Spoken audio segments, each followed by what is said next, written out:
함께 찬송가 212장 함께 찬양하겠습니다.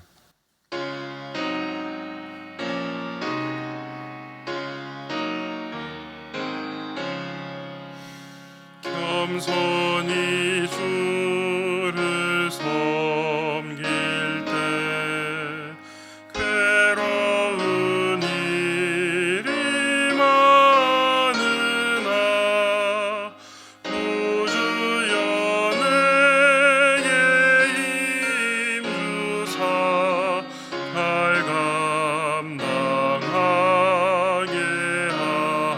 하소서. 인자한 말을 가지고 사람을 감화시키며 갈 길을 잃은 무리를 잘 인도하게 하소서. 구주의 귀한 인내를 깨달아 알게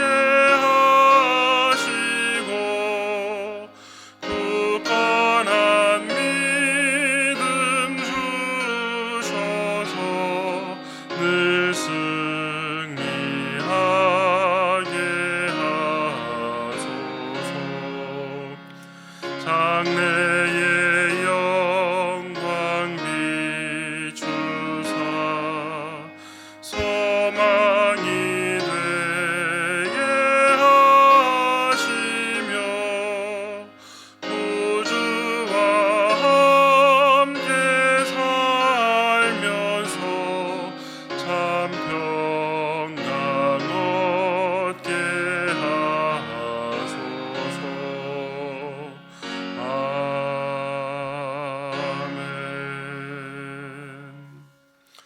오늘 주신 하나님의 말씀은 베드로전서 5장 5절에서 6절까지 말씀입니다.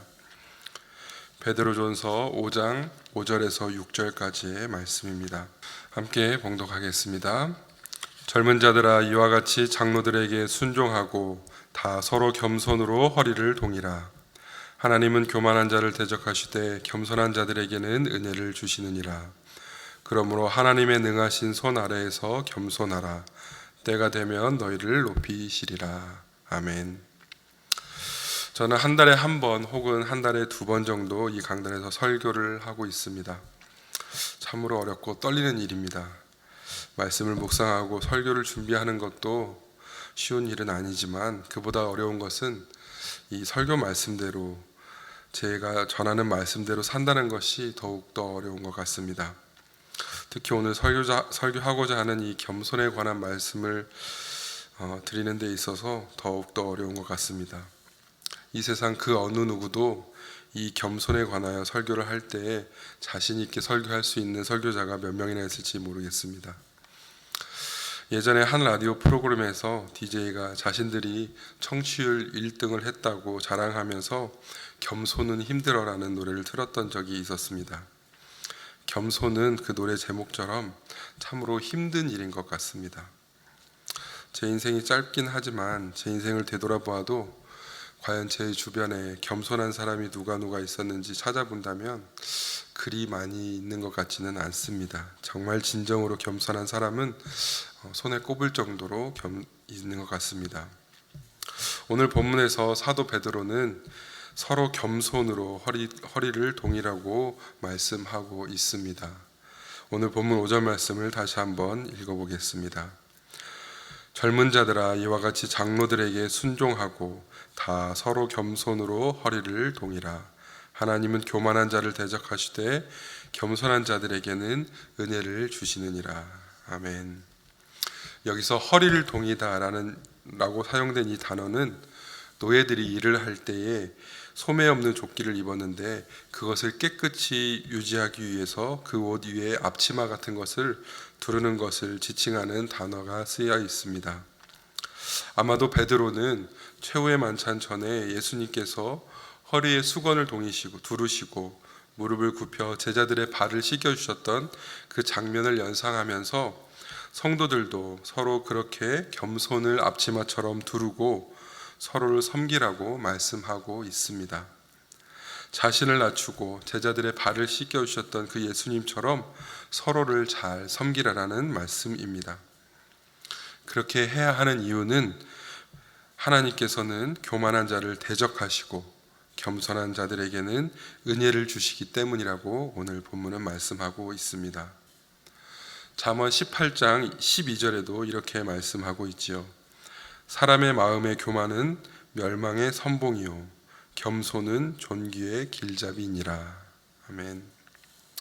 간혹 사업이나 권력을 자손에게 물려주려고 할 때 후계자 수업을 하는 경우가 있습니다.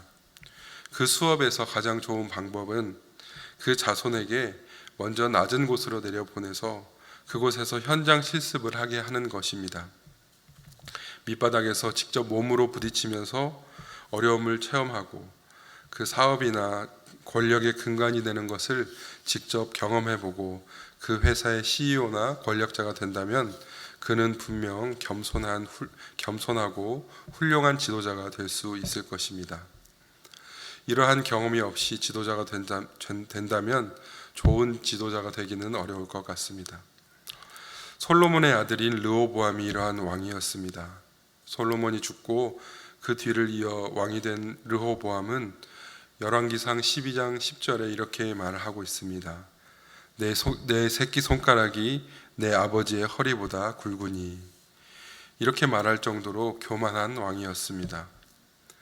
이는 그가 왕자로 태어나 아버지의 권세의 후광의 밑에서 자라며 겸손과 순종에 대해 전혀 배우지 못하였음을 보여주는 것입니다. 그리하여 결국 아버지가 물려준 이스라엘의 나라를 제대로 지키지 못하고 단지 2개의 지파만 다스리는 왕으로 전락하고 말았습니다. 예수님께서는 마태복음 11장 29절에 이렇게 말씀하십니다. 나는 마음이 온유하고 겸손하니 나의 멍에를 메우고 내게 배우라. 그리하면 너희 마음에 쉼을 얻으리니. 아멘. 예수님의 겸손은 그가 하나님의 본체이시지만 하나님과 동등됨을 취하지 아니하시고 종의 모습으로 이 세상에 오셨으며 아버지 하나님께 죽기까지 복종하셨습니다.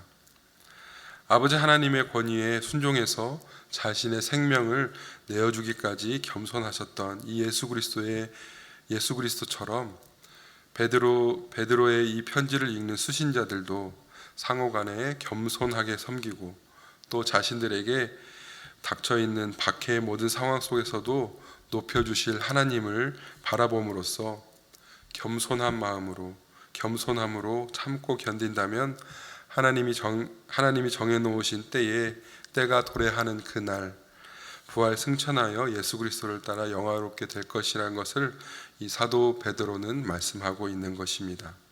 오늘 본문 6절 말씀을 다시 한번 봉독하겠습니다. 그러므로 하나님의 능하신 손 아래에서 겸손하라. 때가 되면 너희를 높이시리라. 아멘. 우리가 사용하고 있는 이 미국의 $100 지폐에 등장하고 있는 인물은 벤자민 프랭클린입니다. 그는 미국 건국 초기의 지도자로 정치가이자 피레침과 다투점 렌즈를 만든 과학자이며 발명가입니다. 그는 17남매의 10번째 아들로 태어났기에 과학에 대한 체계적인 교육을 받은 적도 없고 학교에 다닌 기간은 고작 2년 남짓이었습니다. 그렇지만 그는 미국 독립선언서 작성에 참여했으며 미국 독립전쟁 때 프랑스의 경제적 그리고 군사적 원조를 얻어내었고 미국 헌법에 뼈대를 만들었기에 그는 대통령은 아니었지만 $100 지폐 속의 인물이 되었습니다. 그는 22살이었을 때에 스스로 반문하기를 내 인생에 있어서 가장 우선순위에 있는 일이 무엇일까라고 되새기면서 12가지 덕목을 뽑아서 자신의 좌우명으로 삼았습니다. 첫 번째 좌우명은 절제입니다. 과식을 하지 않는다라는 말이죠. 두 번째는 침묵입니다. 자신과 타인에게 도움이 되지 않는 말을 하지 않는다. 세 번째는 질서입니다. 모든 물건을 제자리에 정돈하고 일은 알맞은 시간에 한다. 네 번째는 결단입니다. 꼭 해야 할 일을 결심하고 그 결심한 것은 반드시 이행한다. 그리고 다섯 번째로는 전략입니다. 유익한 일 외에는 돈을 쓰지 말고 자신과 타인에게 좋은 것이면 구입한다. 여섯 번째는 근면입니다. 시간을 헛되이 쓰지 않는다. 일곱 번째는 성실입니다. 순수하고 정당하게 생각하고 말과 행동이 일치하게 하라. 여덟 번째는 정의입니다. 남의 권리를 침해하거나 남에게 손해를 입히지 말라. 아홉 번째는 중용입니다. 모더레이션이라고 하는데요. 극단을 피하라입니다. 열 번째는 청결입니다. 몸과 옷 그리고 습관상의 모든 것을 청결하게 하라. 11번째는 평정입니다. 사소한 일에 화를 내지 않는다. 그리고 12번째는 순결입니다. 성을 남용하지 않는다. 이렇게 12가지를 적어서 존경하는 목사님에게 보여주었습니다. 그러자 그 목사님은 다 좋은데 한 가지가 빠졌습니다. 그 빠진 한 가지는 바로 겸손입니다. 이 12가지를 다 이루었다고 해도 겸손이 없으면 12가지를 다 잃은 것과 마찬가지입니다. 라고 하였다고 합니다. 이에 프랭클린은 가장 첫 번째 항목에 이 겸손을 넣고 예수 그리스도와 소크라테스를 본받는다라고 적었다고 합니다. 그리고 자신의 생활에 있어서 단위를 13주 단위로 구분하여서 매주 한 항목씩 묵상하고 자신에게 깊이 적용하려고 힘썼다고 합니다. 그리고 그는 78세에 자신의 회고록을 쓰면서 이렇게 말하였습니다. 완벽한 경지에는 이르지 못하였으나 노력하였던 덕분에 조금 더 선량하고 행복한 사람이 될 수 있었다. 사랑하는 성도 여러분, 우리는 코람데오란 말을 알고 있습니다.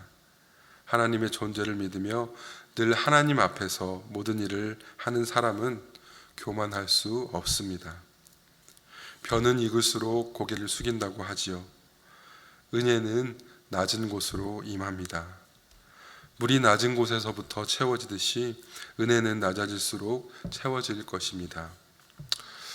저희가 즐겨 부르는 CCM 중에 이런 찬양이 있습니다. 나의 가장 낮은 마음이라는 찬양인데요.